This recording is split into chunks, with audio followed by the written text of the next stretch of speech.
On the NBC Wall Street Journal poll that we've been discussing, so I want to get right into this. First question, look, we've learned that Senator Ted Cruz up in Iowa, also in national polling. Is this a fluke or is this a trend? I think what we're really seeing is there was going to be someone who was going to be the anti-Trump.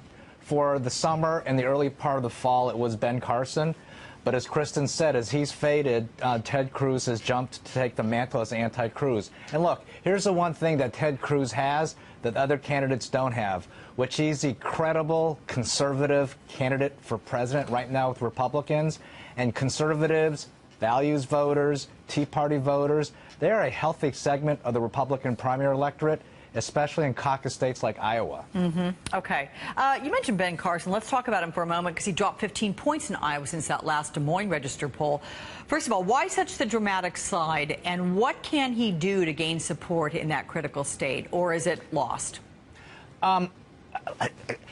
I think this election has been so interesting on the Republican side, Alex. It's hard to say anyone is winning or losing. I think the terrorist attacks in Paris, I think the focus on strength and leadership probably hurt him more than other candidates. But look, he is still, Alex, in our NBC Wall Street Journal poll, the most popular Republican candidate in terms of feeling thermometer. So for someone, to dismiss someone like him, which I know you weren't doing, it is premature. But look, Donald Trump is generating heat with his rhetoric. Ted Cruz is generating heat with his ideology. There's room for maybe one more person. I think it's either Marco Rubio or Ben Carson who are sort of fighting for that third slot. Yeah, okay. And as we said, we got 50 days to go, so a lot can change. You mentioned the national security issues, all of which has grabbed the headlines since the attacks in Paris and San Bernardino. And this latest NBC Wall Street Journal poll asked voters if they favored or opposed Trump's proposed ban on Muslim immigrants. Among all voters, Fred, 25% favor the ban, 57% oppose it.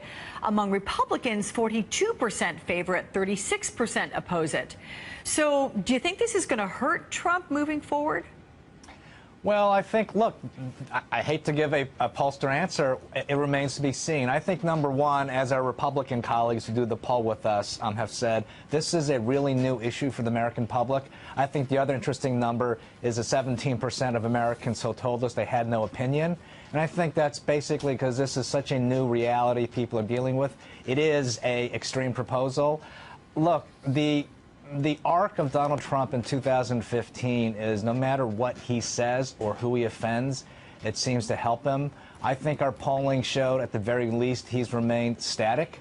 But that has given a chance for someone like a Ted Cruz and even a Marco Rubio to sort of come up the rear and draft off of Trump's persona. So, look, as we get closer to Iowa, 50 days, 49 days, 48 days, as Americans look to see who really will be their next leader, I think that's when we'll really see if Trump has staying power or not. Okay. Don't want to let you go without one question from news on the Democratic side here, because Bernie Sanders leading Hillary Clinton in New Hampshire. How significant is that? Well, I think it's significant if she can't win Iowa, and right now all the polls show that she has a comfortable lead in Iowa. But look, in some respects, Alex, Bernie Sanders is New Hampshire's favorite son. It's a New England state like Vermont. I think if Mrs. Clinton wins Iowa, I think if Sanders wins New Hampshire, the rubber match will be South Carolina. Okay, Fred Yang, always good to see you. Thanks so much. We'll hear with more on the campaign trail. Jeremy Peters from the New York Times. Hi, Jeremy. Good day to you. Hi, Alex. So as we look at Mr. Trump leading in the recent nationwide polls, but as we just saw, falling behind now in Iowa, how significant is that?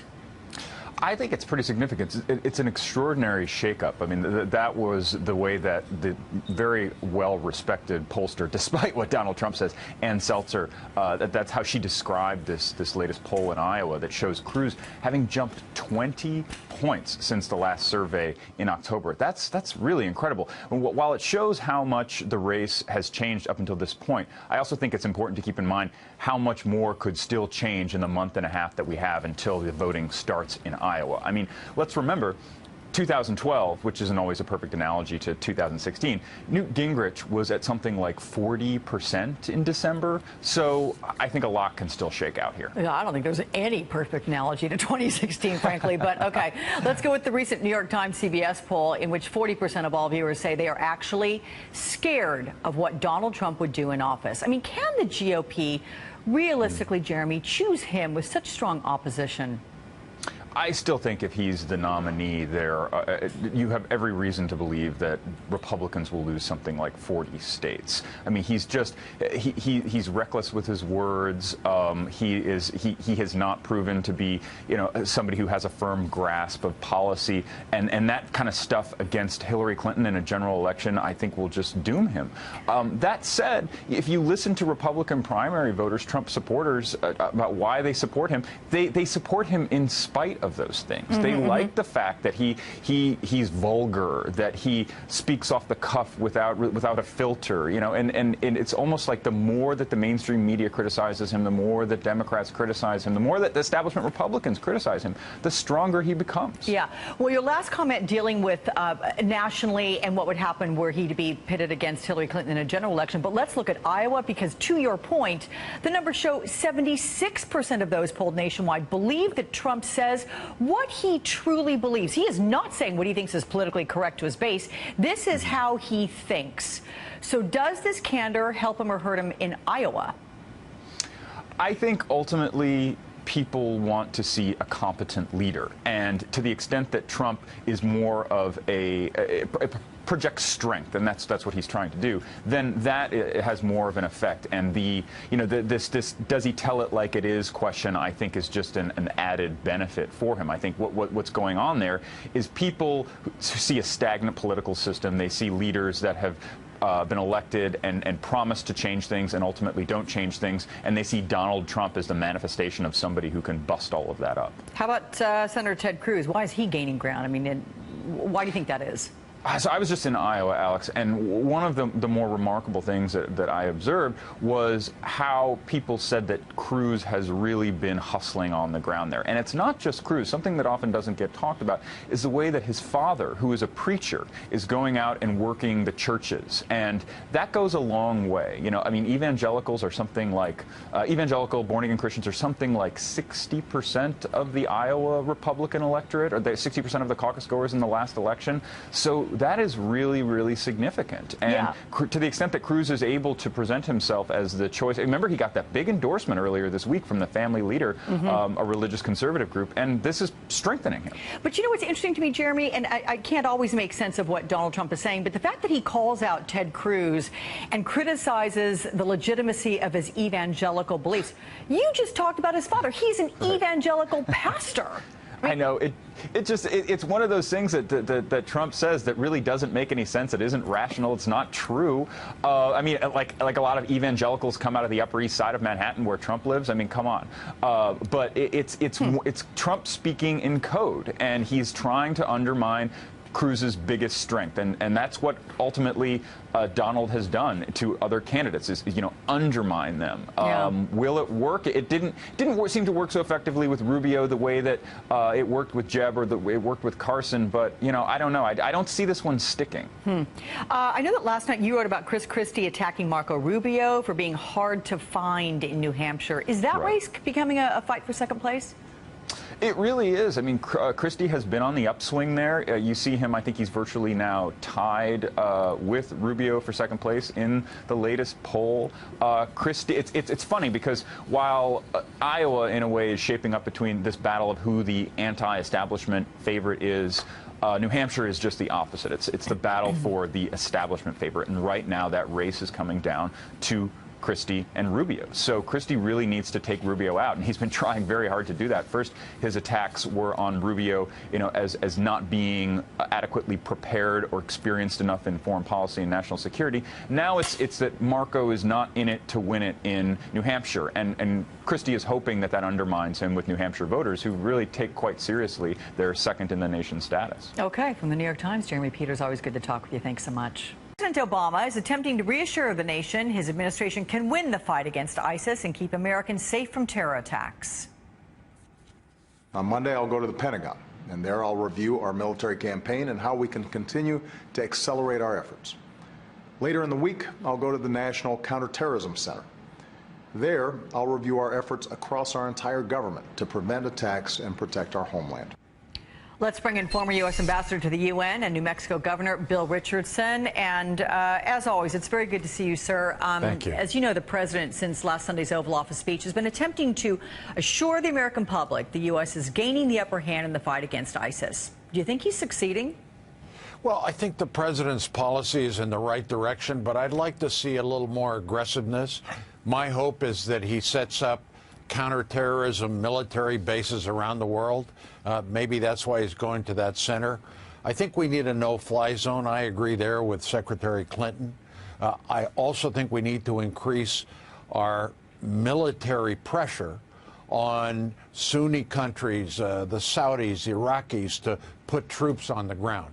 I think we got to start telling Turkey, you got to start helping us stop those oil flows that ISIS seems to be getting, along with Assad, their enemies working with enemies to finance ISIS. I think there are a lot of aggressive steps that need to happen. I would also tighten the visa process, the K-1. This woman, the San Bernardino, apparently got through after attacking us, the country, in social media. But I think barring Muslims, that's unconstitutional. That's hurting us. That is giving ISIS recruitment tools, what Trump is saying. He should stop that. But obviously, he's not going to do that. Well, I'm going to say that you're very consistent because you have echoed those sentiments here again. You've said them earlier on this broadcast. I'm curious about your interpretation of Sunday night's speech there from the Oval Office. How do you think the president did? Well, I think he did well, but I think the country wants to be reassured more. I travel a lot overseas, within the country. I've been at airports. You know, people are very uneasy. I think we have to protect our constitutional rights. We've got to protect our immigration system, but a tightening of the visa process is needed. That is obvious. I think because of the heightened terror alerts, I think we have to, at our airports, I think TSA, you know, I'm going to be very unpopular here, but I think they're doing a good job. But I think militarily, we need to get countries like France more aggressive in the aerial bombardments. Germany, more than they said they have done. Get NATO involved, too. Get an increase in our special forces. We have 50 there. I'd increase it a little more. Get some NATO special forces, too. And I think the president is heading in that direction. How about Republican candidate Marco Rubio, who has been pretty critical of the president's plan on ISIS? In fact, this morning, the senator outlined what he would do if he occupied the Oval Office. Let's listen to that. Yes, we need more airstrikes. You can't just defeat them from the air. You must do two additional things that we are not doing now. Number one is put together a global coalition on the ground, made up primarily of Arab Sunnis. We need to start cross-messaging these people, counter-messaging them. You know, propaganda has always played a role in every war and every conflict, and this is critical here. How different is what the senator is proposing from the president's agenda? There's very little difference. I noticed that Senator Rubio did not call for ground forces. That is very unpopular, not just in this country. In Europe, nobody wants to do this. I think what we need to get is ground forces from the Sunni countries, the Arab countries. That's what President Obama is trying to do. And Rubio's for that also. So, you know, he's trying to have it both ways, being critical, but at the same time, basically agreeing with the president. You know, speaking of the presidential contest and the mention of Donald Trump and his comments about barring Muslims from entering the U.S., you said that gives ISA propaganda. But what kind of impact could Mr. Trump's remarks have on the administration's effort to put forward some kind of a international coalition to fight ISIS? Well, it doesn't help because, you know, it inflames Muslim countries around the world. I mean, we need the Saudis. We need the Iraqis. We need Egypt. And it's going to inflame them. These are Muslim countries. And when one major presidential candidate, I don't think he's going to make it, but he is leading in the polls, says he wants to bar Muslims from coming into America, that sends a terrible message. It becomes a recruiting tool. It hurts our national security. Maybe it helps him with the 25% he has in the Republican primary, and maybe it helps him in this fight with Ted Cruz, but it hurts our country. It hurts us as a nation, constitutionally, morally, for him to say that. And, you know, I'm distressed. I travel a lot, and I hear it. I get asked this, and I don't have an answer. I say, well, he's not going to make it. Well, you know, and by the way, I've been wrong. I thought he would have flamed out by now, but obviously he keeps going. Yeah, well, there are a lot of people who said the same thing and are still kind of scratching their heads. That having been said, I want to get back to what you said about the visa system and how it needs to be fixed, improved. Do you have any ideas what can be done to fix it? Well, I think technologically we have to be able to detect that in a visa application, if that individual has attacked the United States in social media, and social media is huge, so we have to expand the technological funding we give to these agencies. In addition to that, we do have a broken immigration system. It's not just those that are trying to enter, the 12 million undocumented workers. It's across the board. The H-1B visas, those that come in that can help us as a country technologically, that have higher education. It's an entire visa process, but most importantly, the vetting, any connection to terrorism. I think we should look at some of these countries, individuals that have traveled in Sudan and some of the countries that are state sponsors of terrorism, tighten those requirements. Okay. Former U.S. ambassador to UN, former New Mexico governor, former Secretary of Energy. I'm so tired saying it all. Thank you.